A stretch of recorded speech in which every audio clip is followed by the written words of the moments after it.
They're having none of it. Marie-Josée de Azevedo tries to persuade voters to say no to the Front National, but these two won't be convinced. The activist says it's nothing new.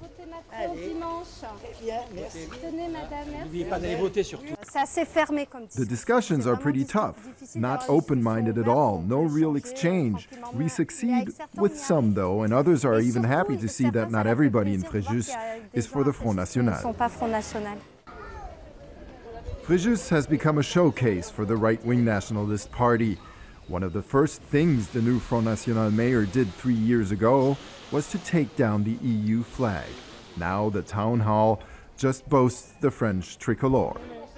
His critics accuse the Front National of trying to intimidate the opposition. Because it's not a democratic party, you are sanctioned as soon as you oppose anything. For example, political associations are cut from funding or get evicted from their offices. The only choice they have then is to leave. The Front National's local office is right next to the town hall, and today it's busy. A team is planning the campaign strategy for the next days. Patrick Loidreau, a former conservative, is now a big fan of the party's law and order approach. Marine really wants to tighten the screws, so all those who get 20 years in prison really serve 20 years and don't get released earlier. And all foreigners who commit crimes and murders, they need to go home, get punished there. Why should we support all those who commit crimes in France? On the campaign trail, this resonates well with large parts of the local electorate. In Fréjus, the mayor also started reducing the mountain of public debt and beefed up the police presence. The accusations about strangling the political opposition and civil liberties are brushed aside by his supporters. There will always be associations that are against the Front National, but it can't be right that associations get funded by the mayor's office, yet are involved in activities against our party. That's why some years ago, some associations were shut down, because they used public money to engage in anti-Front National politics. But what is really happening in this showcase for the Nationalist Party?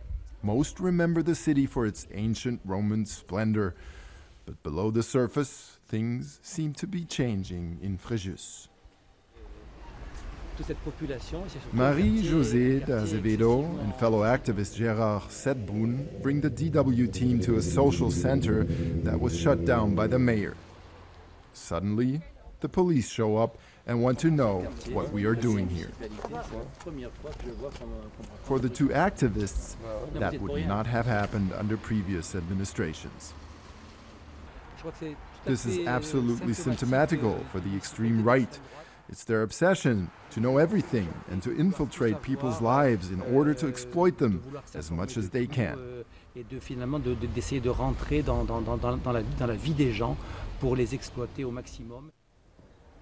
So why is it that so many people are happy with what the Front National is doing in Fréjus? People just don't know what is really happening in the city. They don't care, especially about social things. It would be enough if they just read the newspapers to know what's happening, but they probably just read FN propaganda.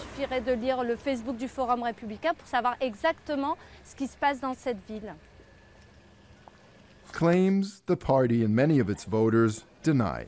In any case, this rift in Fréjus gives a taste of what life in France would be like under a President Le Pen.